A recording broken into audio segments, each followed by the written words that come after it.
Olá pessoal do 7º ano, eu sou o professor Peterson da disciplina de Educação Física e nesse vídeo de hoje nós vamos conversar um pouquinho, vamos revisar alguns conceitos sobre a ginástica de condicionamento físico. Olha só, o que eu acabei de falar para vocês, né? Vamos fazer uma revisão sobre esse tipo de ginástica e os conceitos que estão envolvidos com a ginástica de condicionamento físico e o principal objetivo dela, tá? Então, para começo de conversa, ginástica, o que é isso? Da onde surgiu, não é? Então, a palavra ginástica vem do grego gymnastike, que significa a arte de fortificar o corpo e dar-lhe agilidade. Então, olha só, existem hoje inúmeros tipos de ginástica, mas esse princípio está presente em todos eles, tá? A ideia de trazer agilidade e força para o nosso corpo, tá? Então, a ginástica, ela melhora a condição geral do nosso corpo. A ginástica é um conceito que engloba modalidades competitivas e não competitivas. Então, nós temos ginásticas que já se tornaram esportes, tá? Elas são as ginásticas competitivas. E temos também modalidades de ginásticas que não há competição, elas não têm essa característica esportiva, certo? São ginásticas, né, para melhorar a condição geral do corpo, tá bom? Envolvem a prática de uma série de movimentos que exigem o quê? Exigentes de força, flexibilidade, coordenação motora, para os fins únicos, né? Para qual objetivo? Aperfeiçoamento físico e mental. Opa! Mas então eu treinar o meu corpo através de exercícios de ginástica, além de aperfeiçoar o meu corpo, né? O meu físico, a minha condição física, vai melhorar a minha mente também? Sim, olha que interessante, né? Ao treinarmos o nosso corpo, ao nos exercitarmos, a gente também está melhorando a nossa condição mental. Veja como é importante você ter uma prática de exercícios físicos ou uma prática de exercícios de ginástica, tá? Aqui a gente vai entender um pouquinho, né, um gráfico mostrando que a ginástica esteve presente em todas as eras do desenvolvimento humano. Desde a pré-história, lá na pré-história, a ginástica estava envolvida, né, no fortalecimento do corpo, um corpo mais forte, mais ágil, ele conseguia sobreviver mais, né? Quando a gente fala da pré-história, sempre a gente pensa na questão de sobrevivência, tá? E a ginástica veio ainda sendo desenvolvida e praticada ao longo de todo o desenvolvimento humano, tá? No Egito, na Grécia, na Roma, mesmo na Idade Média, quando a gente vê aquela ideia de que tudo que estava relacionado ao corpo era considerado profano, diabólico, mas a ginástica resistiu, ela resistiu à Idade Média nos quartéis, né, com o aspecto militar, porque ela era usada para o treinamento militar. E chegamos daí na era contemporânea, tá? Começou ali em 1600, 1789 e até os dias atuais. Nessa era contemporânea, a gente vai ter a organização de algumas escolas ou métodos ginásticos. Vamos ver o que é isso? O primeiro é a escola alemã. Surgiu na Alemanha e tinha o objetivo de preparar os corpos para a defesa da pátria. Olha a ideia de novo, né? Associando a ginástica a treinar as pessoas, né? Para que essas pessoas tenham corpos fortes e ágeis para um possível uso militar dessas pessoas. Mas o que é o mais interessante da escola alemã foi ela que introduziu os exercícios ginásticos em aparelhos. Opa, peraí, você lembrou agora de uma ginástica competitiva que é realizada em aparelhos? A ginástica artística, exatamente. Então, os aparelhos que nós temos hoje na ginástica artística, as barras paralelas, argolas, o cavalo com alças, né, o salto sobre a mesa, a barra fixa, as barras assimétricas, a trave de equilíbrio, né? Aí temos aparelhos tanto masculinos quanto femininos. Esses aparelhos, eles vieram da escola alemã. Então, essa ginástica nos aparelhos, ela foi introduzida através da escola alemã. E depois essa escola acabou se esportivizando, né? Houve um fenômeno de esportivização dessa escola alemã, dando origem para a ginástica artística que a gente conhece hoje, que a gente vê lá nas Olimpíadas, nos Jogos Pan-Americanos, né? E fica aí admirado com o que aqueles ginastas conseguem fazer nos aparelhos, tá?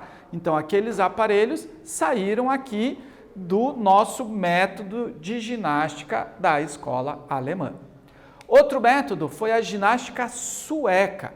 Surgiu na Suécia e tinha o objetivo de extirpar os vícios da sociedade de modo a gerar indivíduos fortes que pudessem ser úteis à pátria, novamente, tá? Exercícios ginásticos ao ar livre, olha que interessante, né? O método sueco é que vai trazer aqueles exercícios sem os aparelhos agora, mas exercícios que envolvam grandes grupos musculares e que possam ser realizados em grupos e em ambientes abertos. Talvez um dos exercícios mais conhecidos do método sueco e que com certeza você já deve ter experimentado é o polichinelo, tá? O polichinelo é um dos exercícios do método sueco, né, da escola sueca. A escola sueca ela acabou evoluindo para um método de ginástica que a gente vai falar ainda na nossa aula aqui, chamado calistenia, que é um método que utiliza vários exercícios só com o peso do próprio corpo, sem aparelhos. Então, se na escola alemã nós tínhamos os aparelhos ginásticos, na escola sueca nós não temos esses aparelhos, tá? Os exercícios são feitos somente com o peso do corpo. E o último método, né, de ginástica que surgiu aí nesse período e deu origem a outras ginásticas que nós conhecemos atualmente, foi o método francês. Surgiu lá na França e tinha o objetivo de formar um homem completo e universal. Exercícios ginásticos procurando, né, movimentos naturais e utilitários, tá? Parecido um pouco com o sueco, mas o método francês trouxe mais uma ideia de ergonomia, né, de movimentar o corpo de acordo com as exigências de tarefas naturais, né, do nosso dia a dia, ok?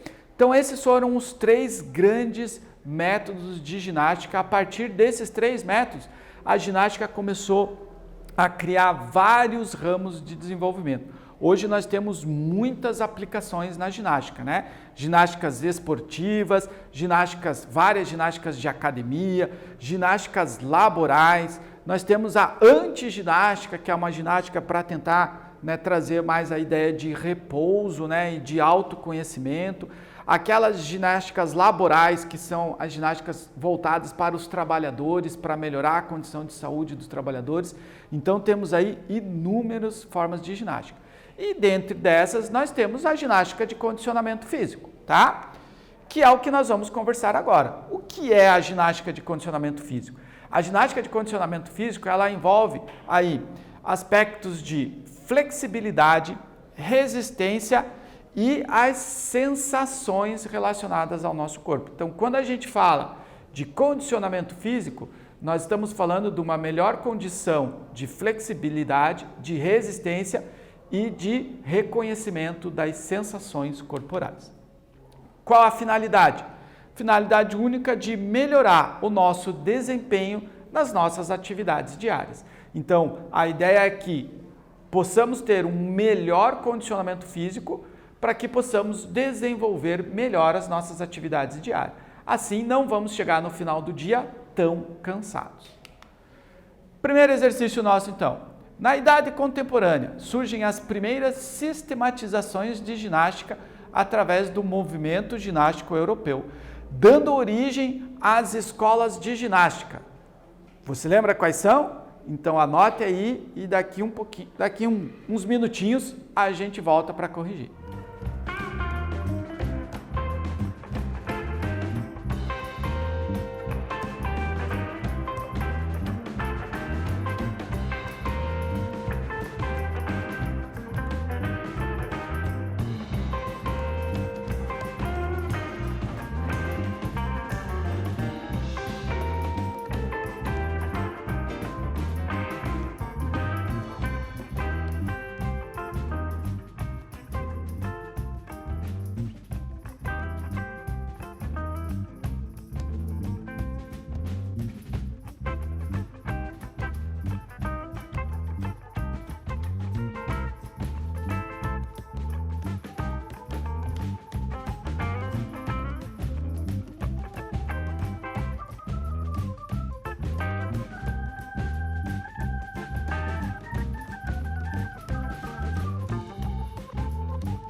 E aí, eu acredito que você conseguiu identificar, né? São 3 os métodos de ginástica, né? 3 escolas de ginásticas que surgiram a partir do movimento ginástico europeu.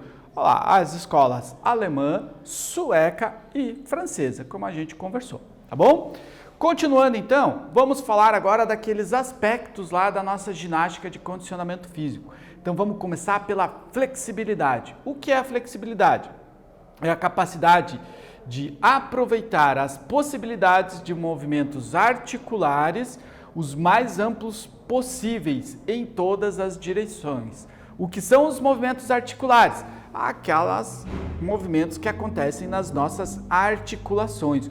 O nosso corpo se movimenta nas articulações. Você já comprou aí aqueles famosos bonecos articuláveis?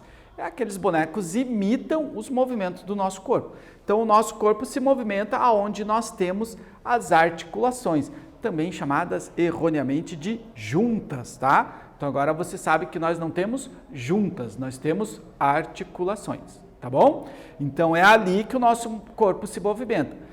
Quando nós treinamos a flexibilidade, nós conseguimos ampliar o movimento das nossas articulações, tá? Então, como que a gente faz isso?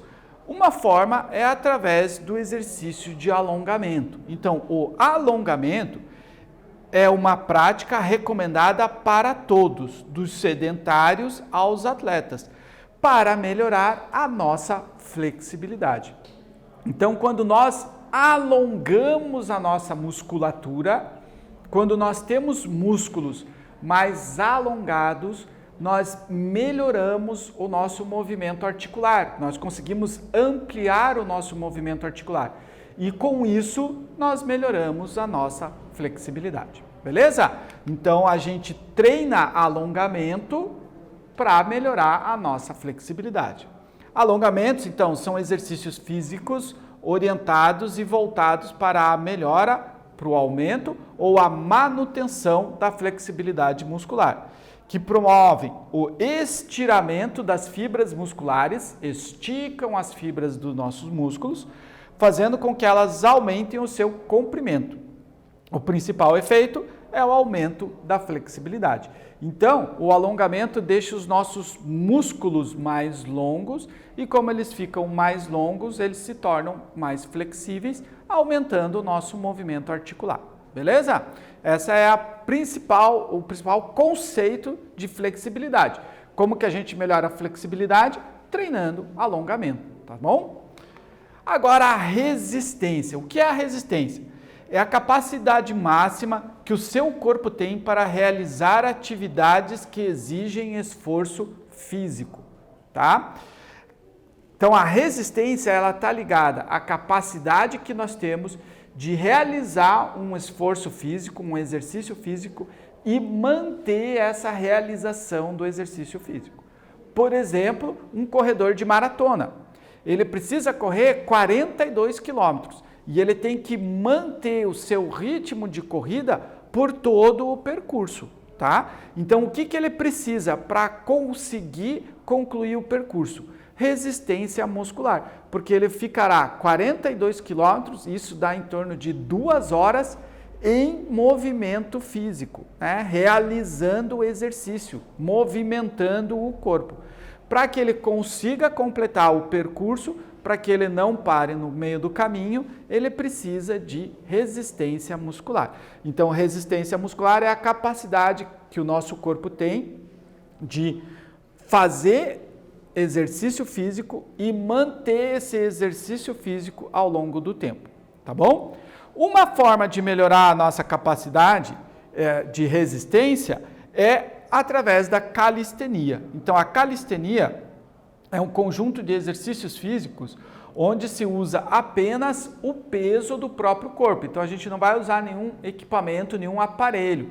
Então, ela acaba sendo um método muito barato para você melhorar, fazer exercícios de resistência e melhorar a condição de resistência do seu corpo, tá?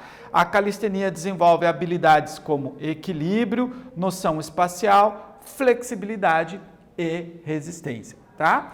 Um dos exercícios mais conhecidos da calistenia é o polichinelo, mas além do polichinelo a gente pode falar do burpee, dos agachamentos, da flexão de braço, da prancha, tá? Então, todos esses são exercícios calistênicos, né, que ao longo de várias repetições a gente melhora a nossa resistência. Outro exercício muito bom para melhorar a sua resistência e usa um equipamento muito simples, fácil de achar, é pular corda, por exemplo, tá? Então, se você começar a pular a corda com frequência aí, vamos tentar 3 minutos, já vai ser bem difícil, você vai ver só. E depois você vai aumentando esse tempo, pulando corda, você já vai melhorar a sua resistência física, tá? Pular corda é um excelente exercício, gente. Falando então da calistenia, é um método de treino com exercícios que usam apenas o peso do corpo. O aluno começa com movimentos básicos, como flexão e agachamentos, antes de evoluir para os mais complexos, tá? Existem exercícios calistênicos muito complexos, que daí já exigem algum tipo de equipamento, por exemplo, uma barra fixa ou algo desse tipo, tá? Mas com exercícios básicos você já consegue uma melhora bem grande na sua condição de resistência. Agora a gente vai falar um pouquinho das sensações corporais. Então a gente viu que, falando de condicionamento físico, nós temos a flexibilidade, a resistência e as sensações corporais. O que são as sensações corporais? Olha só, nós temos as sensações fisiológicas, que são nossas percepções físicas. As principais sensações fisiológicas do nosso corpo são traduzidas para nós através, sabe do quê? Dos nossos sentidos. Vamos lembrar quais são os nossos 5 sentidos? O olfato, o tato, a audição, a visão e o paladar. Então são esses sentidos que contam para o nosso corpo o que está acontecendo ao redor dele. Então, nós, através da visão, nós temos aí as imagens do que nós temos ao nosso redor. Através do nosso tato, a gente consegue perceber se está quente ou se está frio. Através da audição, conseguimos ouvir os sons daquele ambiente. Do olfato, os cheiros daquele ambiente. E do paladar, né, os gostos, né, daquele ambiente, certo? Então, tudo isso, todos esses sentidos, eles trabalham em conjunto para trazer para o nosso cérebro as informações daquele ambiente que nós estamos ao redor e também do que está acontecendo com o nosso corpo. Se está frio, precisamos colocar um casaco. Se está muito quente, precisamos tirar o casaco, tá? Então, há essas informações que o nosso cérebro vai processando. E ele recebe todas essas informações através dos nossos 5 sentidos. Daí nós temos as sensações psicológicas. Então, nós falamos das fisiológicas, que estão relacionadas aos nossos 5 sentidos, e as psicológicas. Essas estão relacionadas às nossas emoções, moçada. Então, são as sensações corporais que acontecem de acordo com as emoções ou intuições do indivíduo. Por exemplo, o medo, a raiva, a tristeza, a felicidade.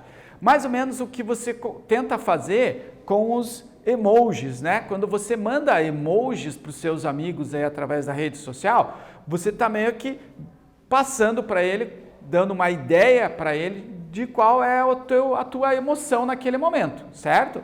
Então, isso são as nossas sensações psicológicas, a forma como o nosso corpo reage às nossas emoções, ok?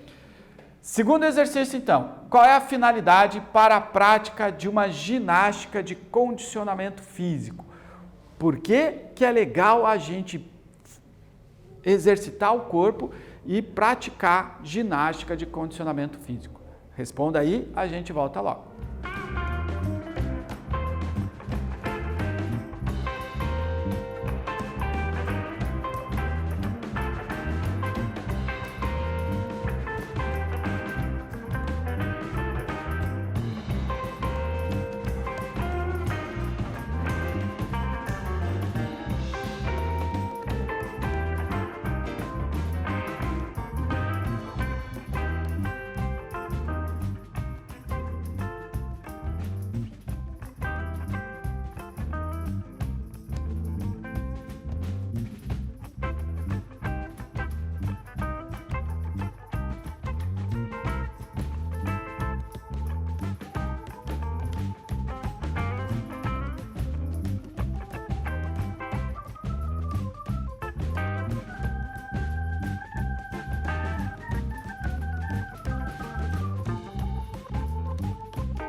Corrigindo então, pessoal, vem comigo aqui. Qual é a finalidade para a prática de uma ginástica de condicionamento físico? Bem simples essa finalidade, bem direta. Olha só, melhorar o nosso desempenho nas atividades diárias. Então, a gente melhorando a nossa flexibilidade, a nossa resistência e reconhecendo as sensações do nosso corpo, tanto as fisiológicas quanto as psicológicas, nós vamos melhorar o nosso desempenho nas nossas práticas diárias, ok? Revisando então, ginástica significa a arte de fortificar o corpo e dar-lhe agilidade, né? Todas essas ginásticas que nós conhecemos hoje, atualmente, elas têm origem, né, nos métodos de ginásticas europeus, o alemão, o sueco e o francês. E a ginástica de condicionamento físico, que foi o conteúdo que nós abordamos mais especificamente, né, ela envolve o quê? Melhorar a nossa condição de flexibilidade, de resistência e a percepção às nossas sensações corporais. Pessoal, espero que a gente tenha conseguido revisar todo esse conteúdo aí com vocês. Até breve, fique bem!